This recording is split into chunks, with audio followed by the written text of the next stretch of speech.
Okay, this is about to be a really nerdy intro.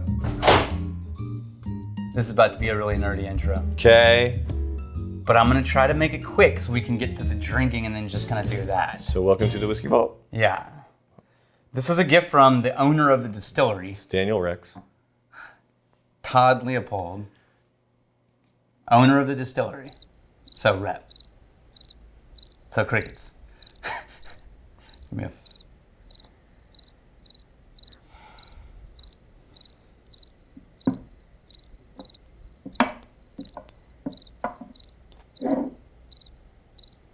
If that landed on me, yeah. You go in the corner and make it happen. Okay. Hey, you've got to learn to love yourself before you can love others. Okay. All right. So here's the nerdy part of this. First of all, What?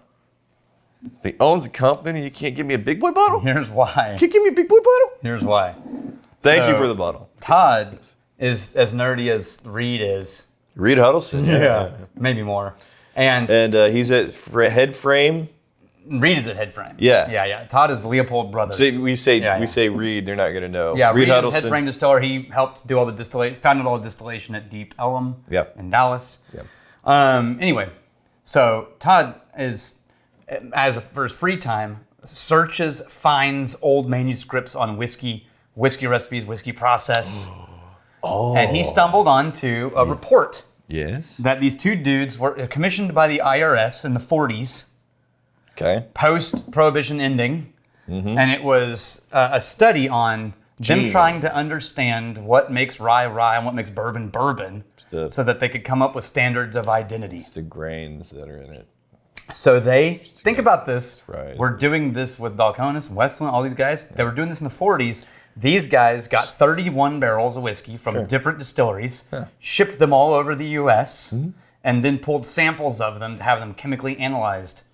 So And they used all of this stuff to eventually create the standards of identity that are in the TTB. They're looking for the standards, not necessarily for flavor, but parameters, like the mash bills and the aging requirements. New oak and all that, right? Yeah. So that's how they came up with. Well, he's in the midst of this study. It referenced this thing called a 3-chamber still, and it was common at the time. As a matter of fact, of all of the rye distillers that he was researching, almost every single one of them used a 3-chamber still, and it doesn't exist anymore. Okay. So he researched it. I'm giving you such a short version. He researched it, had Vendome build one. Oh, wow. He has the first 3-chamber still in existence since pre-Prohibition. So the pot still is a very simple thing. So here's How the is question. it different than like a column or a pot Do you want me to give you a short version of that? Or he has a link to a 30-minute documentary that was produced about him. Okay. And this whole story, we can put it in the link and you guys can go watch it. Here's what we're going to do. You're going to pour this while you tell me what's in this bottle, and then give me the short version of the 3-chamber still, and then linked in the description below, Dan's going to give you the place where you can watch this full-on thing. Yeah. So this is 80% rye, a certain specific rye, a Bruzy rye, which he specifically chose for its high oil content, with 20% floor malted barley that they do in their own malt house. This is how serious they are. Yeah. They have their own malt house. They malt their own barley on the floor. Floor malting style, like monkey shoulder style. We have a deck. This, that's it. It's a big deck. Huge deck. This should be a really rich, fruity, floral.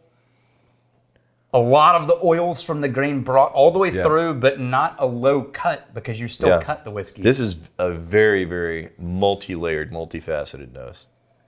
There's a tremendous... So we're in American whiskey. Oh yeah, but he said, and I'm finding them all, chamomile, Okay. lavender. Yeah, dried there's a lot of tea notes in here. Yeah, a lot of cocoa, like chocolate nibs. Yeah. Honey, vanilla cream. Yes. This is one of the most densely complex, rich, multifaceted noses. Do you attribute that to The process. Oh, wow. Yeah, I can actually tell you why. Okay. But it's because of the process. So the short version of this process, what is a 3-chamber still doing? So here's the cool thing while you're sipping this, because I want to drink it before I show you that. There are guys who've researched pre-Prohibition whiskey and tried it, drank it, written about it.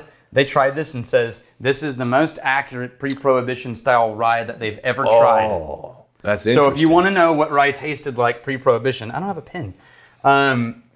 Then this is the closest you're ever going to get to it. This is bottled in bond, 4 years old. He did all of this stuff 4 years ago. Oh. This is the first release of it ever. That's why the small bottle releases. What was the proof? Well, bottled in bond, so 100 proof. Okay. Yeah. Yeah, that makes sense. I should probably remember stuff like this at this point. Nah, Yeah. it's less fun. So welcome to pre-Prohibition rye.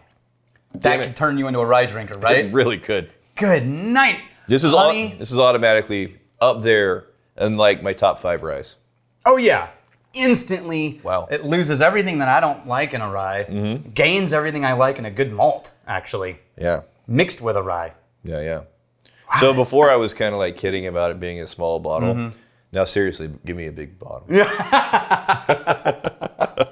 I was afraid I wasn't gonna like it because every one of the guys who reviewed it talked about this fresh green grass note, and that's what I always despise in craft whiskey. It's not sappy. But that's not what I'm getting in I'm this. getting just a lot of. I did it. A lot of the. Like there's cinnamon, there's nutmeg, there's the vanilla cream. Super herbal though. It's less of the grassy and more of the really rich, pointedly herbal. You know how the people have told us that because I don't like the bitterness of hops, I don't understand hops. If you get like a fresh hops and not the oil bitterness, Yeah. you can get like this all these fresh notes. I think I'm headed that direction. Like it's almost beer-y in its fresh vibrance, but it's not like a bitter hop. Does that make sense? Yeah, yeah. It's like somebody went crazy with some baking spices on some dry hay. And then added honey, drizzled honey and lots of granola honey on it. Yeah, yeah, yeah. There really should be a pen in here. Wow, that's really good. Super good. And that's why I wanted it to be its own episode. So is this a small scale experiment or is he scaling this No, up? they're going for it. Yeah. I mean, he commissioned a Vendome still. Here, they're all over here. I mean, this is a big production. This is not small. Yeah. I'm going to give you the short version, guys. Dan, you can fast forward this just because I want you to comment on it. Okay. Because they'll get to see this in an actual Yeah, yeah. thing. So This Dan, is I'm not going the to. type of granola that you get in a farmer's market. Later that same evening. Oh, Right? there However, it is. Okay. because you're cutting, you're not actually getting the tails. You're just stripping the oils, bringing them into the next run, Yeah. keeping those oils all the way through, Yeah. and then making your heart cuts. So this should have a way higher oil content of the parts of the grain that provide all the flavor instead of just the alcohol conversion Yeah. So without tails. the fact that we're talking about the oiliness of the whiskey, it is intensely flavorful. Like if a person likes their softer whiskeys, maybe like a general type of vague sweetness, kind of lower proof. No, This is dense. this is so dense. This is so aggressively flavorful, and it's not just sweet. It's not like aggressively sweet or aggressively herbal. It's tons of different flavors that are happening in this. Right? Yeah. How fun is that? Yeah, I do appreciate how much this different style of still. I'm recognizing this is a different animal. Totally different. Yeah, we're still in whiskey, but the flavors that it's carrying with it, and then quite frankly, the complexity of the flavors. Right? Yeah, there's just a ton of stuff.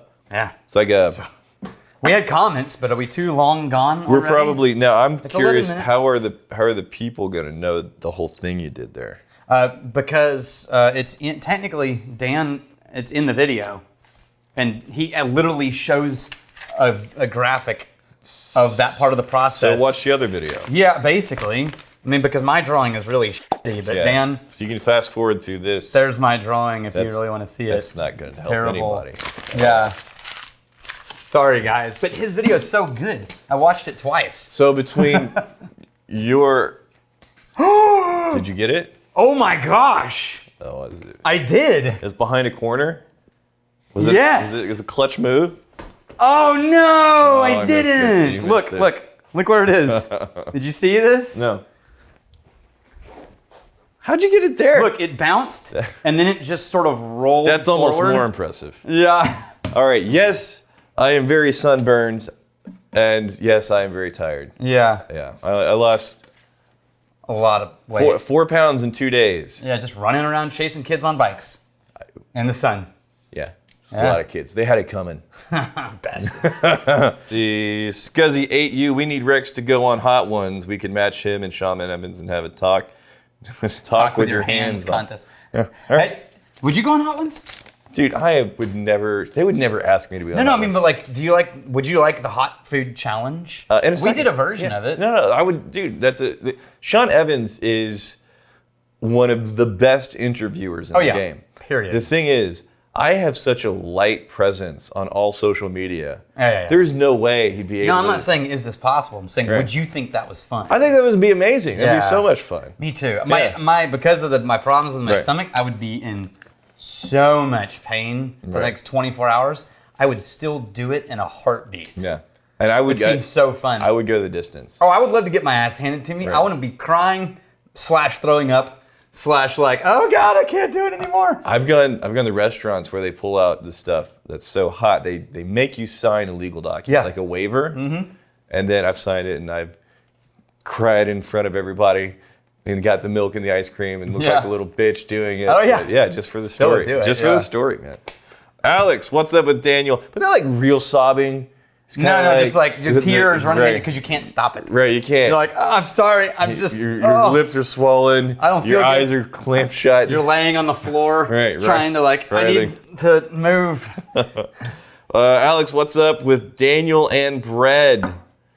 In all of the last few videos, he kept talking about tasting something ready.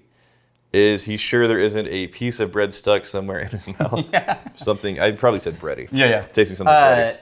So I noticed that I will get into, like, I'll pick like a go-to tasting note and then I'll stick with it for a couple of weeks. And then I'll realize I'm doing it. Right. So I'll switch it up and then I'll, by habit, stumble onto the next one. You know what though? Yeah, I can see how that can easily happen. Mm-hmm. I do find so much cherry in bourbons. I know, Not I all know. bourbons, but like 80% of the bourbons. That's just a telltale sign of the category. And then very often, not quite as often, but very often like apple and honey and all that stuff. This was a really cool experiment. I'm glad you paid Vindome to do stuff. Yeah, not us. Here's to fighting, stealing, and drinking. If you fight me, fight for a friend. Steal, may you steal your liver's heart. And if you drink, may you drink with us.